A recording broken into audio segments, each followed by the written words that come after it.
When you think of the British royal family, what comes to mind? Glittering tiaras, horse-drawn carriages, and centuries of tradition wrapped in silk and ceremony.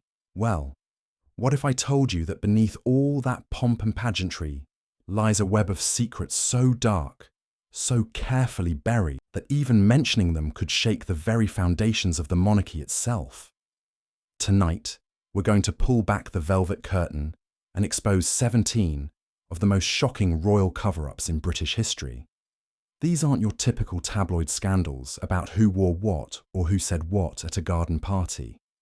These are the stories critics have argued are sidelined, truths locked away in vaults, and the secrets that make the crown jewels look like costume jewellery in comparison.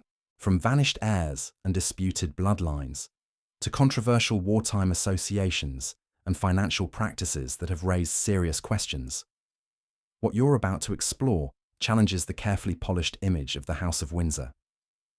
These long-debated historical controversies, legal grey areas, and moments that critics argue were deliberately kept out of public view. And here's what makes it unsettling. Every story on this list traces back to the same institution that presents itself as a symbol of duty, stability, and service. While the public sees tradition and ceremony, historians and journalists have spent decades uncovering a far more complicated reality. By the time we reach number 1, you'll understand why so many records remain sealed, why questions go unanswered, and why the line between history and secrecy is far thinner than most people realize. So, settle in, because this journey through royal secrecy is going to take us to places where even the bravest historians fear to tread. Let's begin with number 17, and I promise you, each revelation will be more disturbing than the last. Number 17, the monarchy's role in blocking freedom of information. Requests for an institution as high-profile as the British monarchy, one might assume that transparency is a core principle, especially when public funds are involved. Yet, over the years, the Crown has maintained a unique legal position that allows it to manage certain affairs away from the public eye. One of the most intriguing aspects of this arrangement is the monarchy's interaction with freedom of information requests, a tool designed to ensure accountability in public institutions. Under the UK's Freedom of Information Act, citizens can request access to official documents and communications. Most government departments are obligated to respond, providing insight into decision-making processes and public spending. However, when it comes to royal matters, the rules shift. Specific exemptions exist for communications relating to the sovereign, the heir, or other family members acting in official capacity. These exemptions are not just legal technicalities. They have repeatedly allowed the monarchy to block or delay disclosure of information, often sparking debate about the limits of public accountability. Over the years, multiple cases have highlighted the tension between transparency and royal privilege. Freedom of information requests regarding palace expenditures, official correspondence, and operational details have been refused, sometimes on the grounds that disclosure would prejudice the effective conduct of public affairs. In other instances, requests were delayed for months, even years, before a partial response was provided. These delays are typically legal and procedural, but they fuel speculation and curiosity among journalists, historians, and members of the public alike. What makes this particularly interesting is the delicate balance the monarchy seeks to maintain. On one hand, royal officials emphasize that exemptions exist to protect personal privacy, national security, or sensitive diplomatic communications. On the other, critics argue that too broad an interpretation can limit meaningful scrutiny of public expenditure or institutional practices. Freedom of information controversies often surface during high-profile events, such as major renovations to royal residences or expenses related to ceremonial duties. Each time, the debate is rekindled. How much transparency is too much, and how much secrecy is justified? Legal scholars note that the monarchy's freedom of information exemptions are somewhat unique, reflecting centuries of constitutional tradition. While the sovereign's private and official roles are distinct, their interactions with public institutions can make the line between private privilege and public interest difficult to navigate.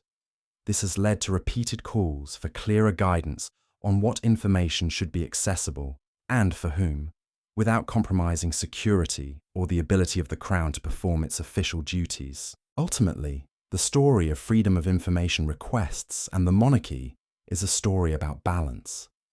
It's about how an ancient institution adapts to modern demands for transparency while preserving the discretion that centuries of tradition have built. The delays, denials, and exemptions may never satisfy all critics, but they reveal a fascinating side of the monarchy, one that operates in the shadows of public curiosity, where history, law, and accountability intersect in ways few fully understand. Number 16. The secret royal archives and restricted access. Behind the ornate doors of Buckingham Palace and other royal residences lies a treasure trove of historical records, correspondence, and documents that chronicle centuries of British history. But not all of these archives are open to researchers, journalists, or the public.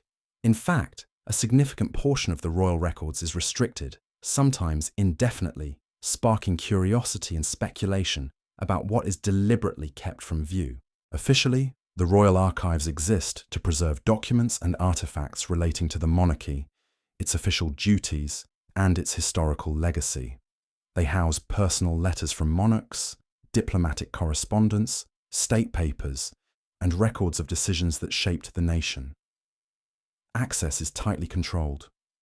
Scholars must apply for permission, justify their research, and agree to strict handling and usage rules. Even then, approval is selective, and many requests are delayed or denied without detailed explanation. While security and preservation concerns are cited as reasons for restricted access, the pattern of denials often fuels speculation that certain documents might be sensitive in nature. Correspondence involving controversial political decisions, sensitive financial arrangements, or interactions with foreign leaders frequently falls into this category. Some historians argue that by limiting access, the monarchy could control the narrative of history, ensuring that only carefully curated perspectives reach the public. Legal frameworks in the UK provide some oversight but are limited in scope when it comes to the monarchy. Unlike government archives, which are subject to public record laws, the royal archives operate under a unique set of rules established by the sovereign. Documents relating to official state matters may eventually be released after a set period, but those deemed personal or sensitive can remain classified indefinitely. This discretionary power effectively gives the royal household the ability to manage its historical legacy on its own terms. High-profile examples of restricted archives have occasionally made headlines. Requests to access correspondence relating to royal involvement in political decisions during crises, or financial arrangements tied to estates and trusts, have been repeatedly denied. While the denials are legal and procedural, they underscore the opaque nature of royal documentation. Each refusal, in turn, becomes a source of intrigue and discussion, leading to theories about the extent of the monarchy's involvement in matters of governance, diplomacy, or financial oversight. The secrecy surrounding the archives also raises broader questions about transparency and historical accountability. Critics argue that access limitations can hinder historical research and public understanding, while defenders maintain that privacy, security, and preservation are legitimate concerns. The tension between public curiosity and institutional discretion has persisted for decades, making the royal archives a focal point for debates about how much of the past should be open for scrutiny. Ultimately, the restricted nature of these archives reminds us that the monarchy is not just a ceremonial institution. It is a custodian of history, wielding discretion over what is remembered and what remains hidden. Every denied request, every delayed approval adds to the mystique, illustrating how power and secrecy can shape not only the present, but also the historical record for generations to come. Number 15. The royal family's influence over intelligence operations. The British monarchy is often seen as a ceremonial institution, appearing at state events, charity functions, and public celebrations. Yet behind the scenes, the royal family has historically maintained close ties with the nation's intelligence community, exerting subtle, but significant, influence over operations that are usually considered the domain of government agencies alone. These connections have roots in the early 20th century, when the monarchy's access to privileged information and global networks made them a valuable asset for British intelligence. Monarchs and senior royals were regularly briefed on political developments, espionage activities, and international conflicts, giving them insight into matters that extended far beyond their ceremonial duties. While much of this collaboration has been described as advisory, there are documented cases where royal input shaped intelligence priorities, staffing decisions, and operational focus. Perhaps the most notable example involves sensitive diplomatic communications during the Cold War. Declassified documents reveal that senior palace officials received intelligence briefings on espionage activity in Europe, the Middle East, and Asia. In some cases, the palace was able to recommend courses of action, such as surveillance priorities or the vetting of key personnel, that were incorporated into operational planning. These recommendations were framed as protecting the national interest, but they also had the effect of protecting the monarchy's own security and reputation. In addition, the monarchy's influence extended to requests for information and intervention in intelligence matters. There are instances where palace officials sought clarification, updates, or action regarding threats perceived to target the royal household, whether in Britain or overseas. While these requests were often formally routed through government channels, insiders note that the monarchy's position carried implicit weight, creating pressure on agencies to respond quickly and discreetly. Some historians argue that this level of involvement blurs the lines between ceremonial duties and covert influence. While the monarchy does not engage directly in operations, its access to intelligence and ability to guide focus on particular threats demonstrates a behind-the-scenes role that few outside the corridors of power fully appreciate. Critics point out that such influence, while legal, raises questions about accountability and transparency. Unlike elected officials, the royal family is not subject to parliamentary oversight, meaning that any input they provide to intelligence operations occurs with minimal external scrutiny. The secrecy surrounding this influence has also fueled speculation. Questions about what the monarchy knew, when they knew it, and how their guidance shaped decisions during crises remain difficult to answer fully. Yet, it is clear, the royal household has maintained a privileged position within Britain's security apparatus, leveraging its historic authority and relationships to protect both national interests and its own institutional standing. In essence, the monarchy's connection to intelligence operations illustrates how soft power can operate behind closed doors. Publicly, the crown symbolizes tradition and continuity. Privately, it has maintained channels of influence capable of shaping outcomes in ways that rarely reach public awareness. This duality, ceremonial visibility paired with strategic discretion, remains a defining feature of the royal institution's enduring power. Number 14. The monarchy and government censorship of historical documents. The British monarchy is often portrayed as a symbol of tradition, continuity, and national pride. Yet behind the grandeur of state ceremonies and public appearances lies a history of selective control over historical records, particularly documents that could shed unflattering light on royal actions or political influence. For decades, the palace has worked closely with government officials to ensure that sensitive materials remain classified, heavily redacted, or entirely inaccessible to the public. One of the most significant mechanisms for controlling access is the use of exemptions under the Public Records Act and related legislation. These exemptions allow documents to be withheld from public scrutiny if their release is deemed harmful to national security, international relations, or the interests of the Crown. While such protections are intended to safeguard legitimate state secrets, They have also been applied in cases where the material primarily concerns royal finances, personal correspondence, or politically sensitive interactions between the monarchy and government ministers. A prominent example involves correspondence between the monarch and successive prime ministers during periods of national crisis. Letters and memos that discuss royal opinions on government policy, military decisions, or foreign affairs are often withheld for decades, sometimes exceeding the usual closure period. In certain instances, historians and journalists who submit Freedom of Information requests for these materials have faced repeated delays, denials, or heavily redacted responses. Critics argue that this creates an uneven historical record, making it difficult to fully understand the monarchy's role in shaping modern British politics. In addition to document control, there is evidence that the palace has worked to influence government archival practices. Archivists who handle sensitive royal materials are required to follow strict guidelines for classification, preservation, and release. Leaked reports indicate that instructions often come directly from senior palace officials, specifying which files may never be released and which can be delayed.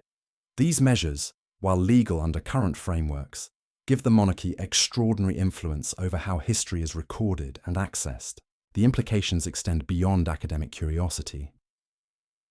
Restricting access to historical records can shape public perception of the monarchy, limit scrutiny of political decisions, and shield controversial actions from accountability. By controlling what is known and when, the royal household is able to maintain its image as a stable and neutral institution, even when its involvement in sensitive political or financial matters may have been significant. While some argue that this level of control is justified to protect national stability, others see it as a form of institutional self-preservation. The monarchy's ability to influence which historical narratives are preserved and which are hidden underscores its enduring power behind the scenes. Public ceremonies may celebrate continuity and tradition, but the selective release of documents reminds us that much of the monarchy's story remains untold, carefully curated to protect its reputation. Number 13. The royal household and the secret use of private security firms. When we think of royal security, images of the Queen's Guard standing stoically outside Buckingham Palace usually come to mind. However, beyond the ceremonial uniforms lies a highly sophisticated network of private security contractors employed by the royal household. While the public is assured that security is handled by official government forces, a closer look reveals that the monarchy has long relied on private firms for operations that are intentionally kept off the record. These firms are not only responsible for protecting royal residences and high-profile events, they are also tasked with intelligence gathering, risk assessment, and discreet surveillance of individuals who may pose reputational or security threats. This includes journalists, activists, and even government officials whose actions could embarrass or challenge the monarchy. While this level of precaution might seem reasonable in a high-profile role, it becomes concerning when paired with a lack of transparency and oversight. Internal memos and whistleblower accounts suggest that private security teams have coordinated with palace officials to prevent leaks of sensitive information. In some cases, personnel from these firms have been used to monitor former staff members who attempted to publish memoirs or disclose internal operations. Legal agreements often include strict non-disclosure clauses, and failure to comply can result in immediate termination, legal action, or the use of additional legal pressure to protect the monarchy's secrets. Moreover, contracts for these services are often awarded without public tender, meaning taxpayers may indirectly fund operations with limited accountability. Payments for these private security services are frequently included in broader categories of palace expenditures that lack detailed breakdowns, making it difficult to determine the scale or scope of these programs. While the government's official stance emphasizes the necessity of protecting the royal family, the opacity of these arrangements allows for potential misuse or overreach. Perhaps the most revealing aspect of this cover-up is the careful cultivation of secrecy. Private firms are selected not only for their expertise, but for their ability to operate discreetly and maintain complete confidentiality. Security personnel are often sworn to secrecy under contracts with terms that can outlast their employment by decades. This creates a parallel network of control and surveillance that operates beyond the reach of parliamentary oversight. Critics argue that this secrecy shields the monarchy from accountability and allows it to manage its public image without scrutiny. While these private security measures are presented as essential for safety, they also provide the royal household with tools to suppress information, influence media narratives, and monitor potential critics. In essence, the use of private security firms illustrates how the monarchy maintains control, not just over physical spaces, but over information, perception, and influence. Even as the royal family continues to emphasize transparency and modernity in public relations campaigns, the existence of these covert arrangements reminds us that the House of Windsor still wields considerable behind-the-scenes power that remains largely hidden from public view. Number 12. The royal family and undisclosed property deals. When most people think of the royal family's wealth, they imagine palaces, estates, and the crown jewels. But beyond these visible assets lies a complex web of property holdings, some of which have been bought, sold, or leased in ways that remain largely hidden from public scrutiny. Over the years, freedom of information requests and investigative journalism have uncovered repeated instances where property transactions connected to the monarchy were shielded from disclosure, raising questions about transparency and accountability. These undisclosed deals often involve high-value estates, urban properties, or commercial real estate leased to private businesses. While some of these transactions are facilitated through the Crown Estate, a public body accountable to Parliament, others are handled through private trusts, shell companies, or foundations closely tied to the royal household. This allows the family to operate in a grey area where oversight is minimal, and details about tenants, terms, and revenue streams remain largely confidential. Investigations by journalists and researchers have revealed that, in some cases, properties owned by royal trusts were leased to major corporations or foreign investors under agreements that included clauses designed to prevent disclosure. These clauses effectively block researchers, journalists, or even government bodies from obtaining meaningful information about who benefits financially or how the properties are used. While there is no suggestion of illegal activity, the lack of transparency fuels public skepticism and questions about fairness. What makes this cover-up particularly notable is how the royal household has responded to attempts at transparency.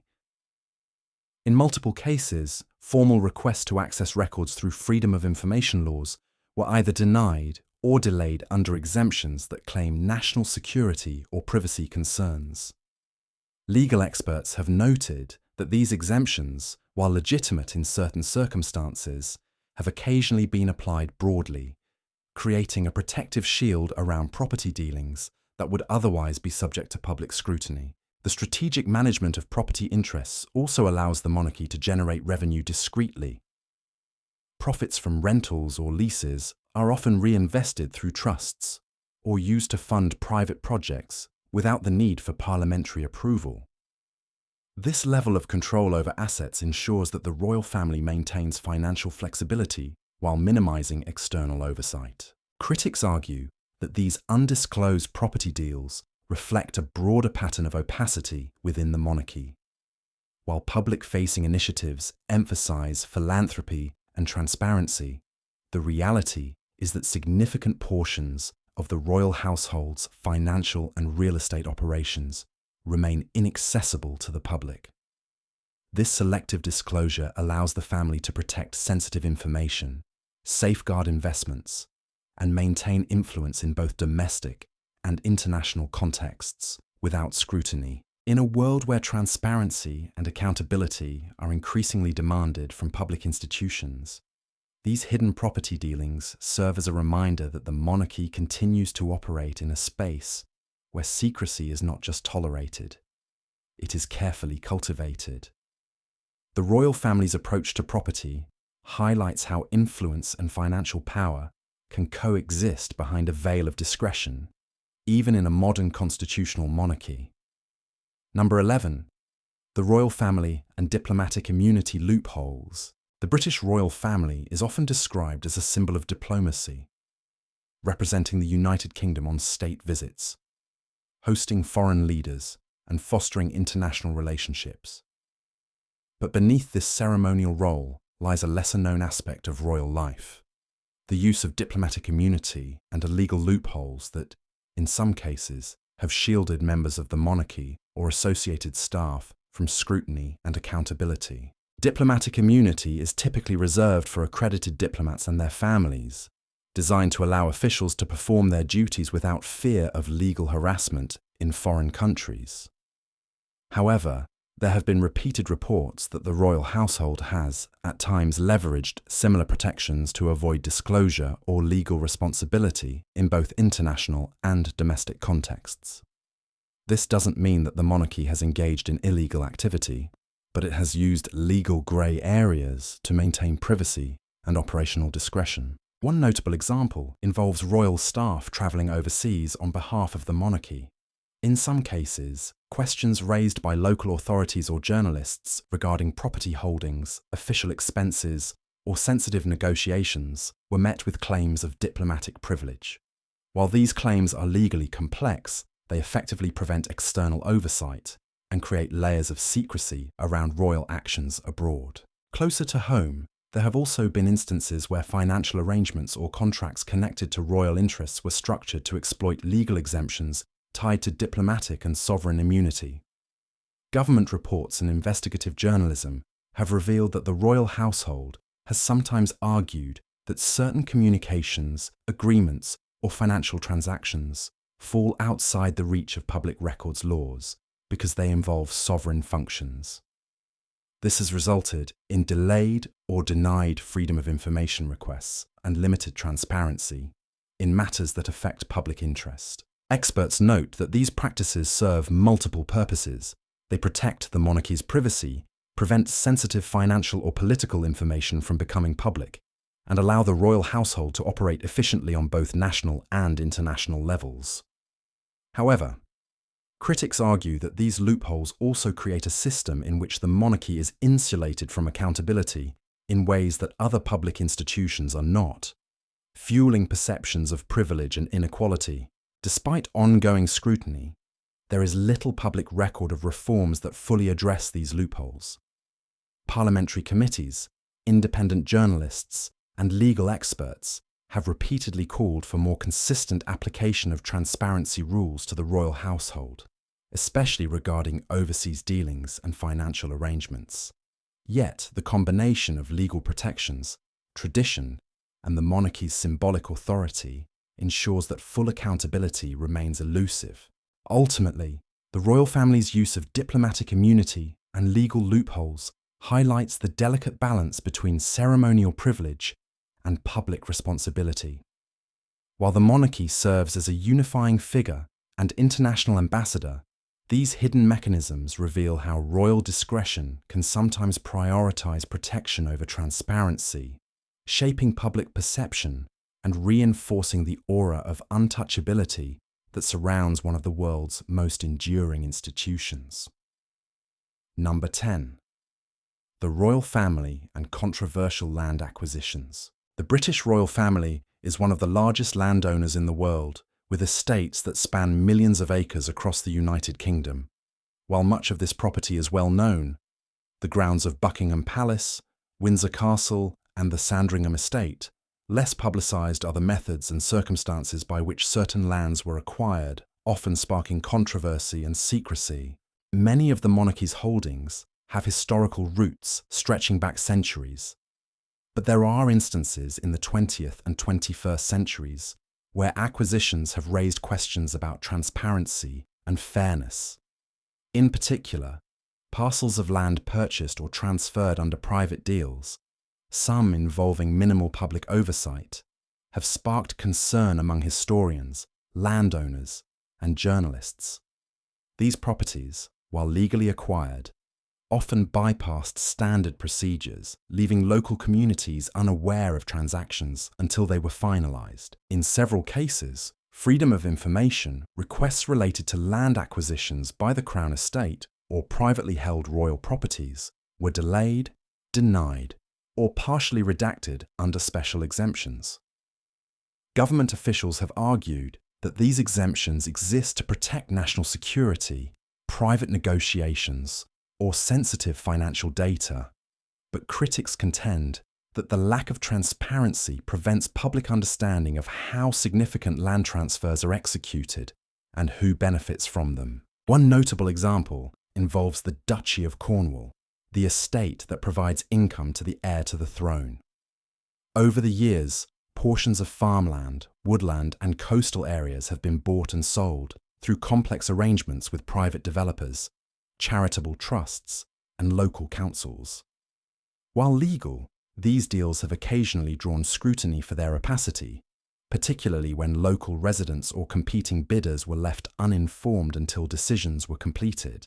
Another area of contention has been urban land development. Royal-owned properties in London and other cities have been leased or sold for commercial development, sometimes with restrictions or agreements that prevent full disclosure of the terms. While these arrangements support investment and generate revenue for the Crown, they also highlight the privileged position the monarchy holds in negotiating outside normal public procedures. Experts emphasize that this approach is not illegal. The monarchy operates under a combination of historical privileges and modern legal frameworks that allow for discretion in property matters.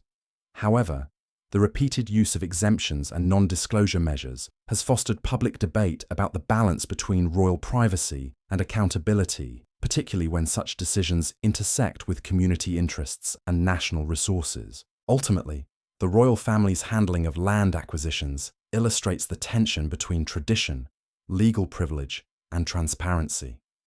While these estates are a source of national pride and historical significance, the secrecy surrounding some acquisitions has fueled ongoing scrutiny. Understanding these practices sheds light on how the monarchy manages vast wealth and resources while remaining largely insulated from public oversight, reinforcing the perception of a carefully guarded institution operating beyond the reach of conventional accountability. Number 9. The monarchy's influence on government appointments. One of the lesser-known aspects of the British monarchy is the subtle but enduring influence it has historically wielded over government appointments. While modern constitutional conventions limit the monarch from overtly directing political outcomes, historical patterns, and carefully exercised discretion have allowed the Crown to shape the composition of ministers, advisors, and other high-level positions in ways that often remain invisible to the public. Throughout the 20th century, there have been several instances where the royal family reportedly expressed preferences or concerns regarding who should occupy key government roles. These interventions were usually framed as private discussions with prime ministers or senior officials relying on centuries of institutional knowledge and personal networks, rather than formal authority. In many cases, these conversations left no official record, making it difficult for historians to verify the extent of royal influence. Researchers and journalists have noted that freedom of information requests seeking documentation about the monarchy's involvement in such appointments are frequently denied or heavily redacted. Government officials often cite the same exemptions applied to sensitive royal matters, national security, constitutional convention, or personal privacy to withhold correspondence or meeting records. The result is a persistent opacity surrounding the true scope of royal engagement in political decision-making. A notable example comes from the mid-20th century, during transitions between prime ministers in periods of minority government. Anecdotal evidence suggests that monarchs would provide informal guidance about the political viability of potential cabinet members, focusing on candidates' reputations, personal reliability, and perceived loyalty to the Crown. While not legally binding, these recommendations carried weight, influencing appointments and shaping policy priorities indirectly. Even in contemporary times, While the monarch's role is largely ceremonial, there are subtle signals that continue to influence appointments at the highest levels. Advisors close to the royal household sometimes facilitate introductions or provide confidential assessments of candidates for ceremonial positions, ambassadorships, or advisory boards, ensuring that individuals aligned with the Crown's interests maintain positions of prominence.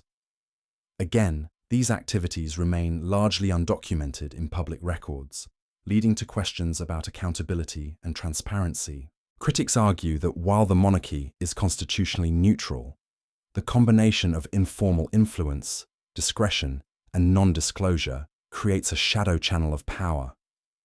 This channel allows the royal family to indirectly shape governance without facing the scrutiny applied to elected officials, highlighting the delicate balance between ceremonial duty and behind-the-scenes influence. Ultimately, the monarchy's involvement in government appointments demonstrates the complex interplay between tradition, protocol, and political practice.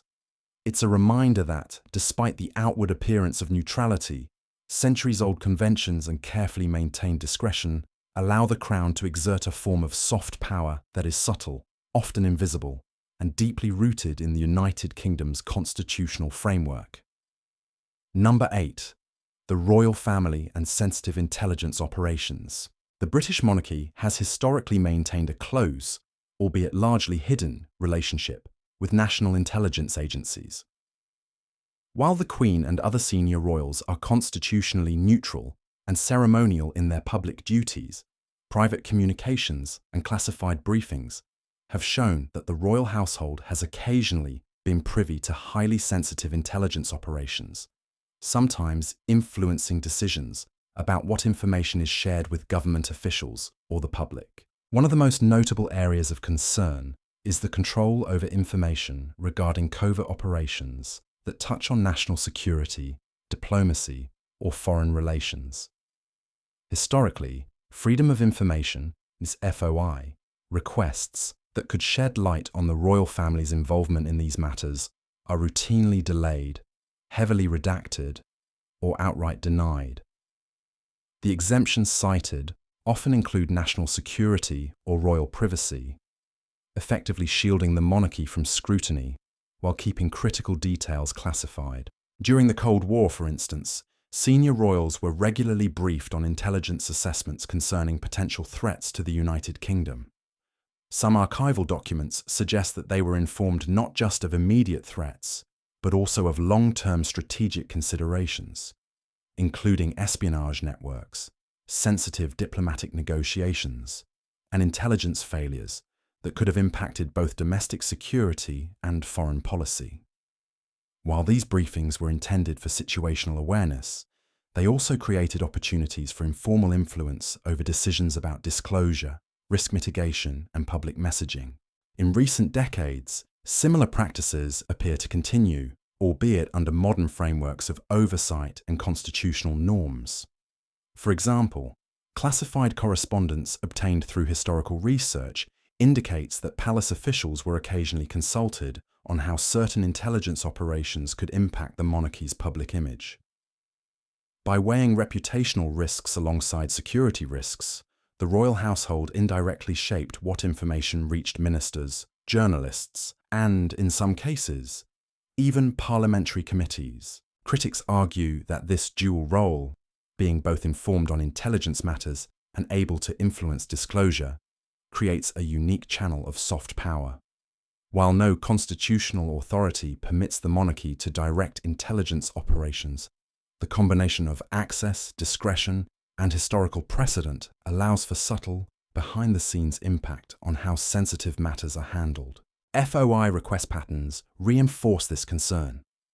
Requests for documents related to the monarchy's interactions with intelligence agencies are often met with claims of exemption for national security or royal confidentiality, even when the events in question occurred decades ago. This has led historians and investigative journalists to speculate about the breadth of royal awareness and involvement in clandestine activities that remain undisclosed to the public. Ultimately, the royal family's connection with intelligence operations illustrates how ceremonial power can intersect with classified information, It highlights the tension between transparency and tradition in a constitutional monarchy and underscores the ongoing challenge of fully understanding the monarchy's behind-the-scenes influence on matters of national and international importance. Number 7. The royal influence on diplomatic appointments. While the British monarchy is officially a ceremonial institution, historical and contemporary records reveal that the royal family has occasionally exerted subtle influence over diplomatic appointments and postings. This influence rarely appears in official government documents, partly because it falls within the unwritten conventions of a constitutional monarchy, but it has nonetheless shaped key decisions that impact both domestic governance and international relations. The process of appointing ambassadors, high commissioners, and senior diplomats is officially managed by the Foreign, Commonwealth and Development Office. However, there are numerous instances where senior royals, particularly the monarch and the Prince of Wales, have been briefed on the suitability of candidates and have provided informal guidance. While this guidance is technically advisory, its weight can be significant due to the prestige and constitutional authority the monarchy holds in government circles. Internal correspondence and historical archives show that palace officials sometimes flagged potential appointees who could either enhance or pose reputational risks to the crown. For example, diplomats who had controversial political leanings, personal scandals, or conflicts of interest were occasionally flagged for reconsideration. Similarly, individuals with established connections to charitable or commercial interests associated with the royal family sometimes received favourable consideration, subtly shaping diplomatic careers in ways that were never publicly disclosed. Freedom of information, FOI, requests related to these interactions are often denied, citing exemptions such as ministerial communications or royal confidentiality. These denials are not necessarily evidence of wrongdoing, but they do demonstrate how the royal household can act as a gatekeeper for information that might otherwise inform public debate. Researchers and investigative journalists who attempt to trace the monarchy's influence on diplomatic decisions frequently encounter heavily redacted files or delayed responses, highlighting the challenge of establishing transparency in this area. This influence has occasionally extended beyond individual appointments. There is evidence to suggest that senior royals have been consulted on broader foreign policy strategies, particularly when diplomatic relations intersect with national ceremonial events, trade delegations, or charitable initiatives that carry international visibility. By providing input on these matters, the monarchy can indirectly affect who is sent to key postings and how foreign governments are engaged. Critics argue that even subtle influence over diplomatic appointments raises questions about accountability, given the monarchy's unelected status. Supporters counter that the advisory role is traditional, discreet, and non-binding, providing a stabilizing element to the continuity of British foreign relations. Regardless of perspective, it is clear that the royal family occupies a unique space between ceremonial symbolism and practical influence, a space that occasionally intersects with formal government decision-making. The pattern of blocked or delayed FOI requests, along with archival evidence of behind-the-scenes advice, paints a nuanced picture.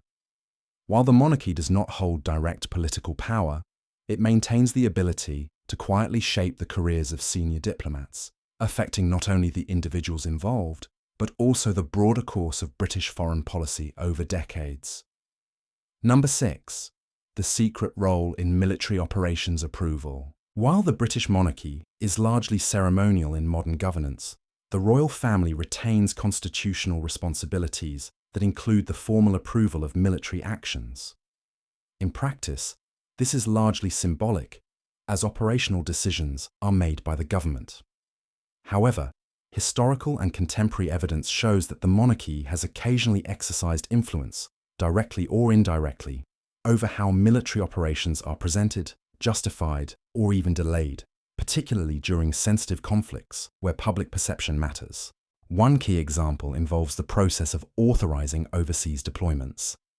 While the Prime Minister and Cabinet are legally responsible for military decisions, the sovereign formally gives the royal assent to orders or parliamentary approvals relating to armed forces.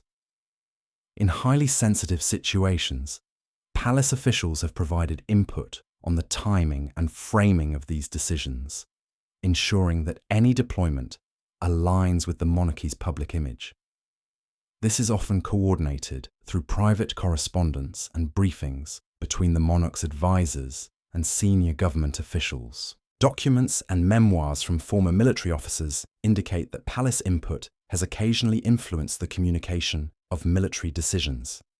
For instance, briefing notes prepared for ministers sometimes included recommendations on minimizing negative press coverage or emphasizing the humanitarian aspects of operations, reflecting the monarchy's concern with public perception.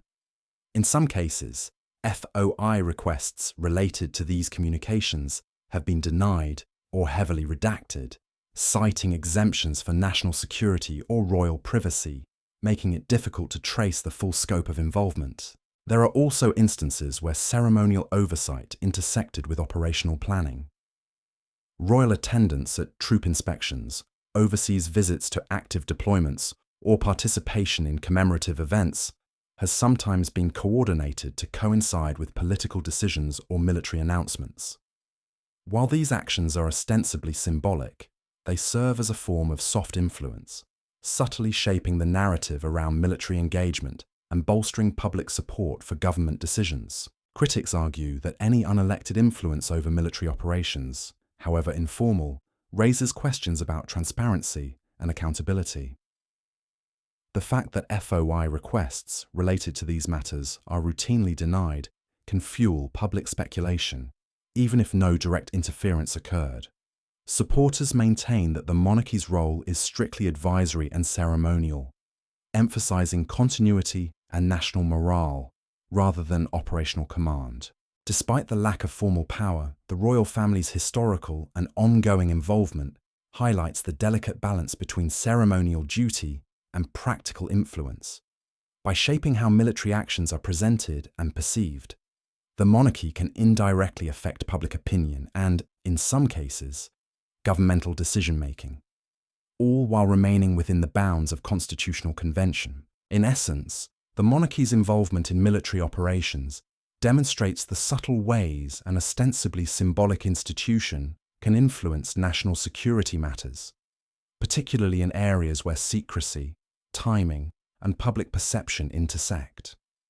This delicate dance between ceremony and influence has persisted for decades, revealing a layer of royal involvement that remains largely hidden from public scrutiny. Number 5. The royal influence on diplomatic negotiations. The British monarchy is often seen as a symbol of tradition, pageantry, and continuity, but beyond the pomp lies a subtle, long-standing influence on diplomatic affairs. While the government officially conducts foreign policy, historical evidence shows that the royal family has occasionally played a behind-the-scenes role in shaping negotiations, particularly when matters of national prestige or Commonwealth relations are involved. One notable example is the monarch's involvement in state visits and treaty ceremonies.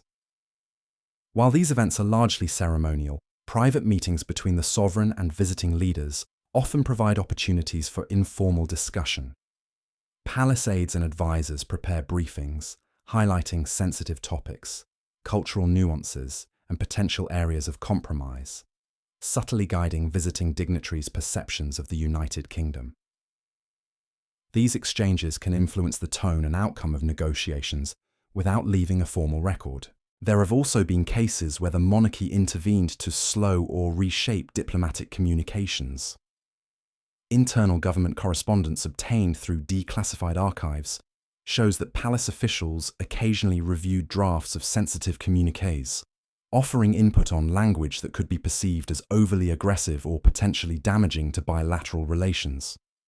In some instances, this input resulted in delays to the release of statements or modifications to the wording, ensuring that the monarchy's image of impartiality and dignity was preserved.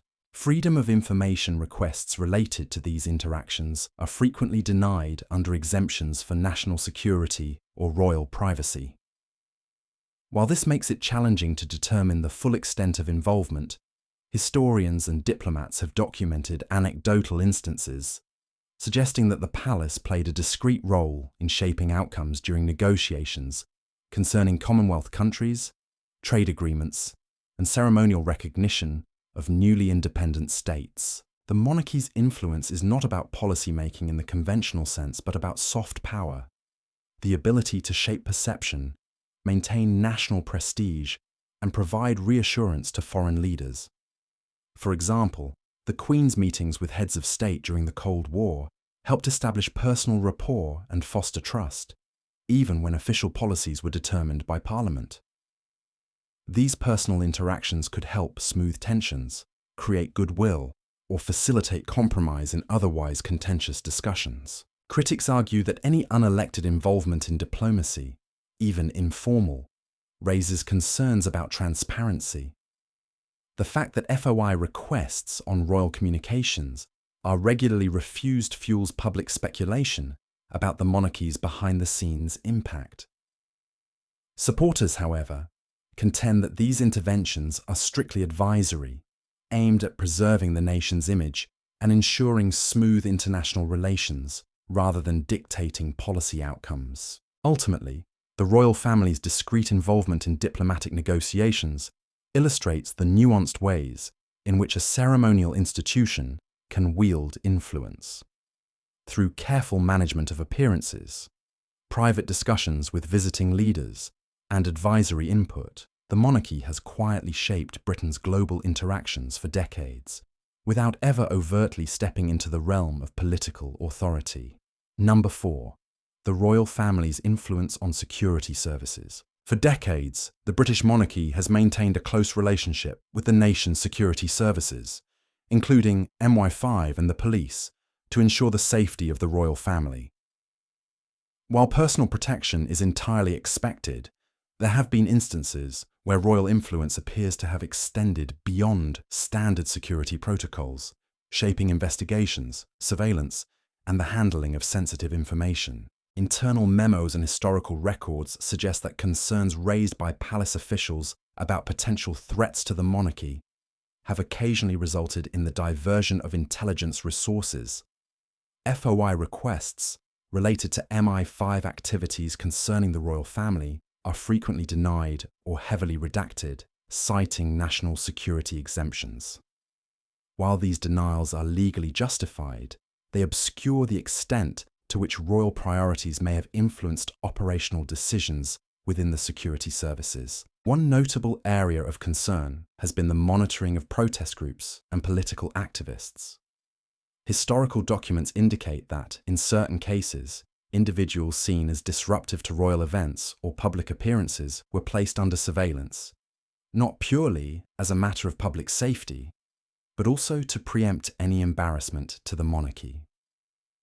Requests to access records of these actions have repeatedly been blocked, leaving little clarity for journalists, academics, or the public. The palace has also been linked to shaping the security landscape around high-profile events.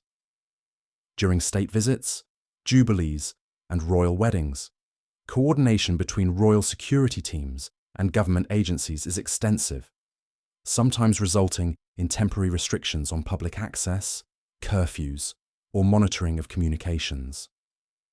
While these measures are often framed as standard protective procedures, leaked correspondences show that palace officials occasionally requested expanded measures, effectively influencing government security decisions without public accountability. The secrecy surrounding these arrangements is reinforced by the Official Secrets Act, which places legal limitations on disclosing intelligence activities.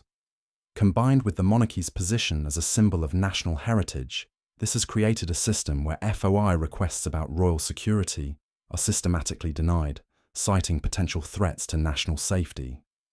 As a result, the public rarely gains insight into the scope of influence the royal family may exert over intelligence priorities. It is crucial to note that none of this indicates illegal activity.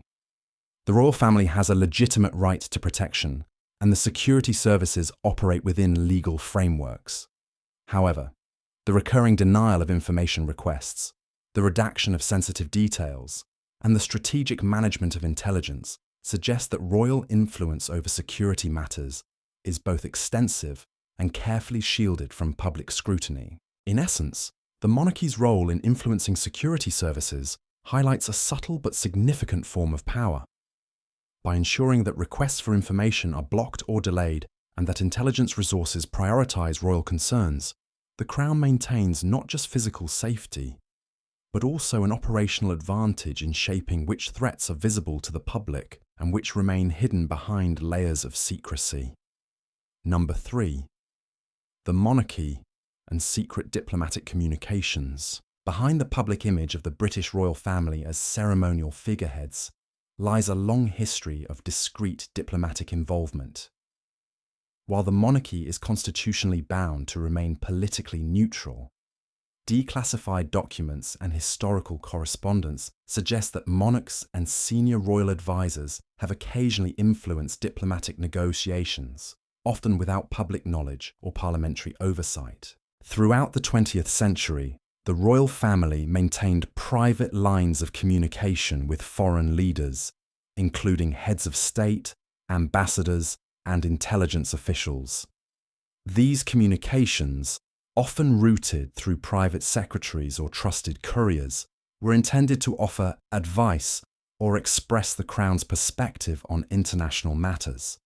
While there is nothing inherently illegal about diplomatic correspondence, the secrecy surrounding these exchanges has occasionally raised concerns about transparency and accountability. In some cases, these private communications appear to have subtly guided British foreign policy. For example, during periods of international tension, palace officials reportedly provided assessments or recommendations to government ministers, influencing the tone and timing of diplomatic initiatives. FOI requests related to these communications are routinely denied, with exemptions citing national security or the monarch's constitutional role. The result is that historians and the public often have limited access to the full extent of the monarchy's involvement. One notable example occurred during the Suez Crisis in 1956. Letters between the Queen and senior officials suggest that the royal family was closely monitoring events and, according to some leaked accounts, quietly encouraging specific diplomatic strategies to stabilize the situation. Similarly, during the Cold War, private correspondence between the palace and British ambassadors in Moscow indicated that the monarchy was concerned about protecting national interests while maintaining the Crown's international reputation. FOI requests related to these communications remain heavily restricted. The secrecy is reinforced by a combination of constitutional convention and the Official Secrets Act. By controlling access to sensitive communications, the royal family has maintained a behind-the-scenes influence without formal accountability. While the public sees official government statements and policy decisions, the private influence of the monarchy often remains invisible, leaving room for speculation about the degree to which royal advice has shaped diplomatic outcomes. Importantly, these actions do not suggest overt political interference. Instead, they highlight the subtle power of the monarchy in leveraging personal relationships, trust, and historical prestige to influence discussions and decisions at the highest levels of government. By keeping these communications shielded from scrutiny, the Crown ensures that its influence is quietly effective while maintaining the appearance of political neutrality. In short, the monarchy's role in secret diplomatic communications illustrates the intersection of tradition, discretion, and influence. While the royal family may not wield legislative power, their access to sensitive international channels allows them to quietly shape perceptions, guide discussions, and safeguard national and royal interests, often in ways the public will never see. Number 2. The royal family and the Prince Philip papers. For decades, the inner workings of the British royal family have been closely guarded, with access to certain private records restricted even to historians. One notable example involves the private papers of Prince Philip, Duke of Edinburgh. These documents, covering correspondence, diaries, and personal notes, have long been shielded from public access, with the palace citing privacy, constitutional conventions, and national security as reasons for withholding them. The Prince Philip Papers reportedly contain insights into the Duke's personal views on political matters, international relations, and even social controversies. While the monarchy is meant to remain politically neutral, historians believe these papers reveal instances where the Duke may have offered private opinions or advice on government policies, sometimes influencing the course of events behind the scenes. FOI requests or academic inquiries seeking access to these documents are routinely denied or heavily delayed, citing exemptions designed to protect the sovereign and their immediate family from scrutiny. The secrecy surrounding these papers has prompted debates over transparency and the public's right to understand the role of the monarchy in modern governance. Scholars suggest that the documents could provide important context about historical decisions, diplomatic stances, and the dynamics between the Crown and elected officials. However, the palace maintains that the Duke's papers are private, emphasizing that public knowledge of their contents could compromise personal privacy and ongoing diplomatic relationships. Historically, similar patterns of restricted access have existed with other royal archives, including correspondence from Queen Elizabeth II's early reign. The decision to shield these records reflects a broader strategy of controlling the narrative around the monarchy, ensuring that private opinions or sensitive discussions do not create controversy or undermine public confidence in the institution. Interestingly, some leaked excerpts over the years have shown that Prince Philip held strong and sometimes controversial opinions on a range of topics, from environmental concerns to global political events. These glimpses suggest that, while the monarchy operates within ceremonial bounds, individual members can exercise subtle influence through private channels. By keeping the full records inaccessible, the royal family retains the ability to shape historical interpretation and public understanding of their actions. Ultimately, the Prince Philip Papers highlight a recurring theme in the monarchy's approach to secrecy: the balance between public transparency and private discretion. While the institution maintains that its primary role is symbolic, the careful protection of these documents shows that personal influence, strategic communication, and behind-the-scenes advice have been a quietly significant part of the royal family's impact on the UK and beyond.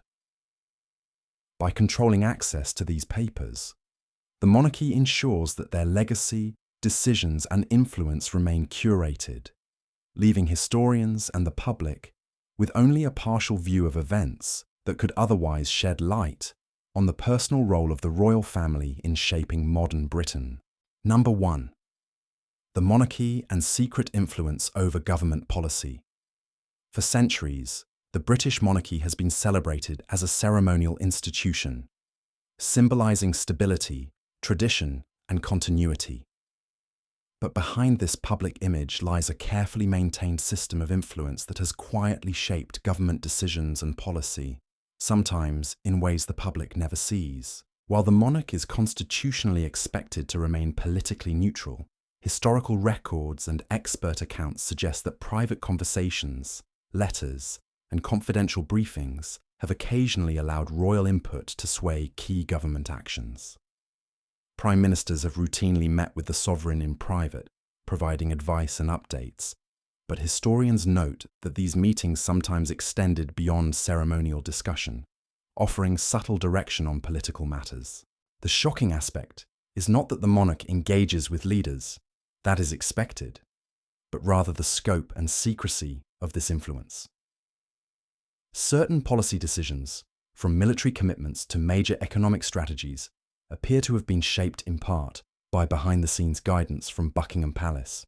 Because these discussions are undocumented in public records and protected by constitutional convention, the public cannot fully scrutinize the role of the monarchy in shaping the nation's direction. In addition to influencing domestic policy, the monarchy has also maintained confidential channels with foreign governments, often through envoys, private letters, or intermediaries.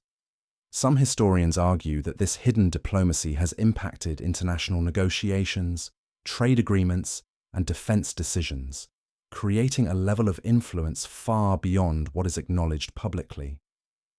The secrecy surrounding these activities has fueled speculation, sometimes exaggerated, but always rooted in the undeniable fact that the monarchy operates with privileges that place it above normal governmental oversight. What makes this cover-up particularly controversial is that it sits at the intersection of tradition, law, and modern democracy. While the monarch cannot pass legislation or veto policy, private advice and persuasion, kept entirely out of public view, represent a form of power that is unprecedented in modern democratic societies. Citizens can vote for parliament, but they have no way of knowing if the monarchy's confidential perspectives are subtly shaping those policies before they even reach debate. The monarchy has defended these practices as part of its duty to serve the nation responsibly, emphasizing discretion, continuity, and experience. However, critics argue that a secretive influence over elected officials, even if guided by good intentions, raises profound questions about transparency, accountability, and the balance of power in a democracy. Ultimately, this cover-up reveals the most enduring and controversial secret of all. The monarchy, often portrayed as a symbolic observer of government, may wield invisible power that shapes Britain's past, present, and future. It is a reminder that in the corridors of Buckingham Palace, influence, quiet, unseen, and unrecorded, can be just as powerful as any public decree. As we wrap up, remember that the monarchy has maintained many secrets over the centuries, some surprising and little known. While they continue their public duties, much of what happens behind the scenes remains hidden from the public eye. History is full of intrigue, and the stories we've explored tonight are just the beginning of uncovering how this centuries-old institution has shaped the nation.